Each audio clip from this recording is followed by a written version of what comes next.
welcome to another interview. Today we have Orval Reid, who was born in Westmoreland, Jamaica, in the district called Devlin. Orval attended Northern Caribbean University, where he studied entrepreneurship. Reid also studied financing, farmers training at the JEA, Jamaican Export Association. Orval studied agriculture at the Horticultural Society in Manchester. Reid has been running his own farm operation and managing others for more than 10 years. He's currently the assistant president of the Jamaican Agricultural Society and a member of Countryside Network. Let's see how he wants to improve our beautiful island of Jamaica. And to do the interview, my co-host, Chris. So take it away, Chris. Thanks, Denise, and welcome, Orval. It's good to have you again. Thank you very much, sir, and God bless. Great.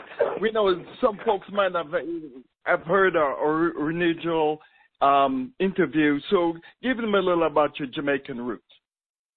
Oh, my Jamaican roots, I was born in Jamaica, and my father and mother are Jamaican, and so we have grown up to love our country. We work very hard in the area of farming and carpentry and other area, and so I decided to go forward more into develop our skills and other things in tourism, our culture, and manufacturing, and these are the things that I am very much pleased to do now. Wonderful, and I'm glad that you're doing that. You mentioned that you seem like you're very influenced by your parents. When a lot of folks maybe want to go into urban setting, you'd like to say you have a special, seem to be a love for the land. How did you deepen and develop that love for the land? Oh, yes, as I said to you, I've grown up among the farming community. My parents were farmers, and they have been planted various crops, and we grow to see how they grow and then become a part of it, eating all these fruits, vegetables, and other things that they have bought from ground produce. And it makes us feel happy at all times. And then we began to study about nature and how God has made creation and give all these things its rightful place so that we can be happy. And even sitting under a tree when it's the sun is hot, you feel very refreshing. And so from stream, water, and different places we have been in the land, we feel happy to being a part of the land. So land has been something that we're very much interested in too. This is great, and we wish that more people would have that kind of love for the land. Are there other folks that you have ran into that or institutions that actually help develop that kind of love and care for farming and botany and the like? Yes, I do. While I was studying horticulture and other things, there was a youngster I know have farm, and he's grown that way too. But he began to inspire us much to see what he have done, and he believed that healthy lifestyle is good for us. And it's best to eat from the earth, as the land has been producing such good fruit and vegetable. And so in that, the large acres of farm that he have done and other things, it propels me to practice more of what I have seen and what I want to go into. So I've been influenced by a couple youngsters who have been in farming. And so it helped me, and I wanted us to cultivate some 500 acres of produce, such like timber, fruit trees, and vegetables and other things. That's why I developed my company. This is great. I've been told that from a very reliable source that the average age of a farmer in Jamaica is like 6, which is not good. So while a lot of youngsters are heading off to urban settings to find their life belongings, you're deepening your love for the land. And so you've seen something here that we need other folks to see. And you just showed us a large vision about that. Yes. What's your approach to actually attract more young people to have a pause and consider in city life and to consider being farmers or, part of that food development system? It is true that our country produces much good fruits and vegetables and all of that. But as I said, maybe because of some folks who like fast going and there doesn't seem to have the the temperament and all of that, because farming takes a little time. But farming is not an overnight thing. No youngster maybe comes out of school today and just run into farming. We don't have some background of help. So in order for many folks to grow in doing farming, it means they need some help with land preparation, with some stipend to go on. But I believe over time, if you love the land, you begin to develop it from one, era to another. So I believe why many folks are maybe not doing that is that the help they need, and there are still some who love it, and whatever it costs to stay in it, they're doing. Now, you're mentioning that the average age of farmer is maybe in the 50s or such. Now, not all today. They have younger farmers, and they have been up on top today. Woman and man, they go into school, get training, and comes out as a farmer. And so I believe that who loves it, will stay in it, and they will invite others to join in too. So farming has been going on, but we could be better if we have more land from the government and other agencies who can help us. That's how I see it today. Okay, all right. Thank you for that. It brings me to the ultimate thing is food security. I remember when the new Governor General came on board, his number one thing that he mentioned in that speech, it's like I hear it saying today, was food security, because he knows we're still importing a lot of food onto the island. What's your opinion about the food security of Jamaica vis-a-vis how the farmers are? Oh, you need to protect our food, that's what you're saying? That's what you're talking about? No. Food security. Be able to, in general. So we need to be able to provide enough food for everybody. That's part of the food security. Yeah. Right. So we're importing about 60% of our food. Right. That's the stat that I have. Oh, so it's mean we're doing more importation than what we have export. What is that? We need to be able to create more of our food to, and not be dependent on other folks to be able to feed ourselves. Okay, I got you now. Yes, it is true that we can produce a whole lot more, but I somewhat believe that what we have a little bit shabby into is the land and the resources to do so, because we need equipment to do a lot of work that the manual labor will take a lot of time to do. So that's where we wanted to be, and we've been lobbying that in our group to say, all right, what we need as a group of farmers come together.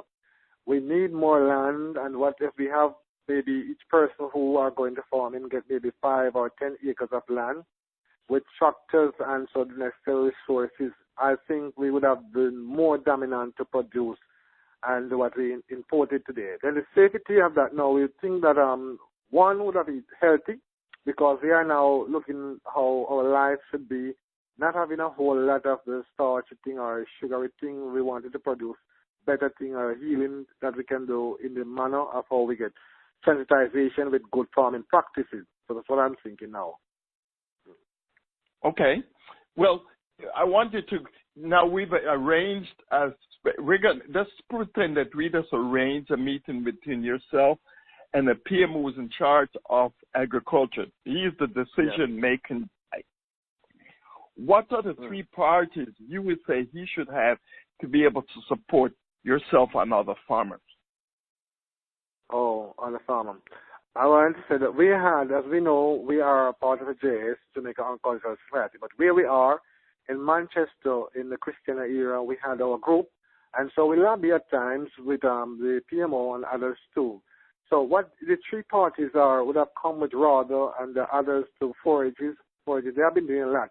But what we wanted to see for sure is that when we come together and sit at the table to talk about what the effect, what affect the farmers, what they need most of all is the level of help in the area of financing and land preparation.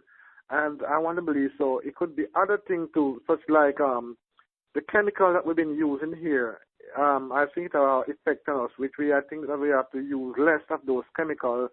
But we wanted to have better era of practice of clean farming, settings like the better healthy way of life. That's what we want to think about. That's what we sit down and talk about. Young people are going to farming, not the same old practices that they always do in terms of using a chemical on the land and different things that are not healthy for us. That's what I would think. 1, and 2, to get land and resources of funds. That's where I'm thinking. Okay, so you said you'd like to kind of pursue an organic farming style. Right. That's what I want to talk Okay. about. All right. How about, do you see is there any debate or discussion in Jamaica regarding GMO farming or genetic engineering of foods there? Is that been a part of your discussion? It has been that the rather rural agricultural people have been now training a whole lot, and they are getting farmers to come to meetings where they have demonstration. Just about a month ago, there was a fellow who came from, he's a Jamaican guy, but he has gone to Spain to get some other kind of not fertilizer, it's a fertilizer, but they call it organic. It does not need the lot of things that we use here.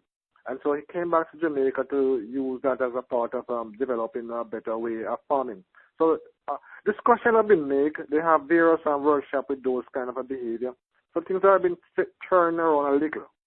So very soon, I believe we'll have better era of doing farming, a way rather of doing farming. Okay. We believe that leadership makes a big difference if you're going to ever grow. And you're in the leadership role, you serve in the leadership role of the Jamaica Agriculture Society. Tell us a little about the mission and the vision of this society. All right. I am not on the national thing there, because I'll tell you, I'm just, we in the parish has been part of a group.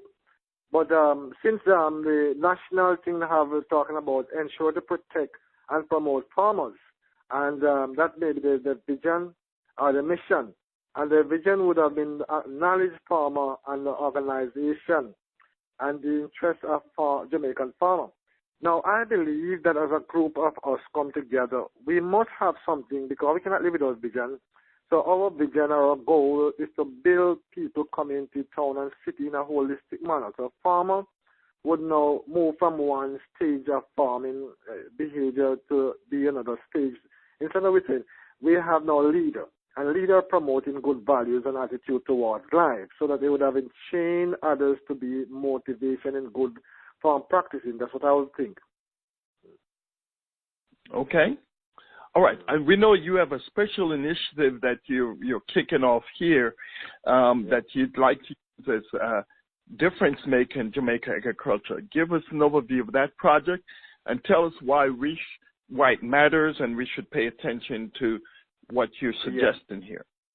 All right. So I have written, my company is called Jamaica Central Garden and Nature's Paradise. When I was doing that, I began to look back, way back down in the Garden of Eden, where Adam was the first man, it says, to still the soil, and the first man who ate from the vine. And so I was looking at nature in that way to see how he demonstrated the quality that he should have been over the land and what was given to him by authority. The same thing developed in me, that I said I want to have a vision, I had a vision rather, to develop our culture into a holistic manner, which we're going to have acres of land to plant trees, and some for vegetable, some for other kind of herbal thing, which we're going to extract the medicine from those things for the healing of our nation. And we think about a healthy lifestyle for people. So I was seeing that. And so what I'm eager to do at this time, as I have the company from the last 10 years to get off ground, it needs funding, because that's why I've been backward on that. And that I'm seeking funding for it. I'm going through various agencies to get the funding. Well, this to me would have been a modified thing for many, Jamaicans to see how well we can develop our land in the best farm practice and showing people what the land produces and how we can live from it. Okay, so give us a sense of the scope of the funding you're trying to achieve to get yourself going, get up and going. Okay. Well, it's about $10 million US, because a part of it's going to be in a hotel, because we're talking about ecotourism as well as 200-room hotel. And we were talking about the 500 acres of land to do all of these things, some for timber, fruit tree. Others, we're talking about herbs. We're talking about all manner of Jamaican plants to grow in the best way that it possibly can be. So it's about $10 million US we are looking right now at. Okay, so connect the dots for us. Let's understand how this hotel and the farm around it would operate together. Can you paint that picture for us?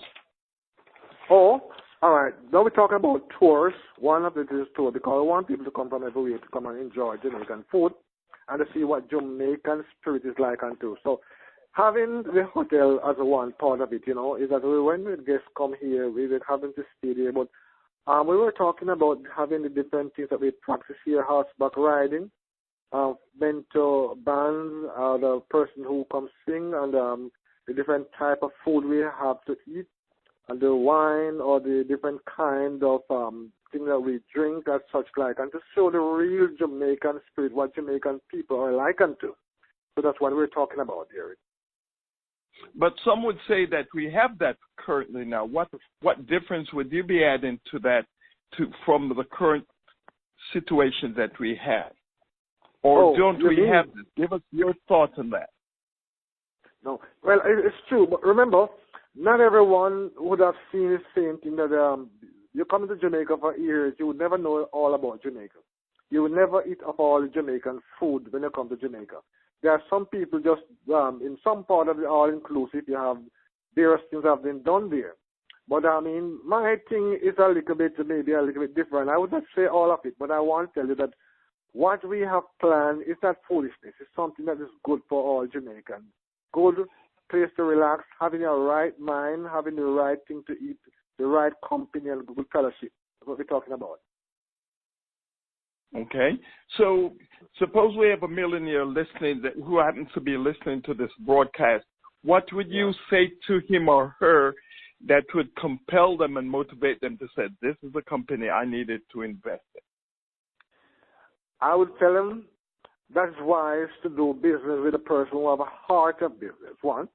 Now, I know it's not so easy for a person to persuade, but having seen that I believe in myself and believe in my country and believe that the return from this can be turned over to better and make many other persons who are interested to be a more better in life, to make life better for many of us. That's what I'm looking at there. I see. So if he or she is so persuasive, how would they go about investing in your project? Well, if they're interested in that, I'll show them. They can contact me at my number because I wouldn't say everything all in one. But I have the thing written out already. The business plan has been done. So they could contact me and I will give them a leaf, whatever I've been within a list of what we'll do and how we'll get it done. So they would have better able to understand what we are thinking, how we get it done. I have all this thing written already. Okay. Is there also a roadmap, a development roadmap to go along with your vision? Like how many years would it take? Because if I'm going to invest a chunk of money in here, I'm going to look for a return, within a certain time frame. What assurance would you give me that? We say between 5 to 10 years, that money could be turned back to them. 5 or 10 years, that's a long time, right? Is it 5 years or 10 years? And now, 5 years. Suppose there's a drought in Jamaica. What would happen to me then? Am I up the creek? No.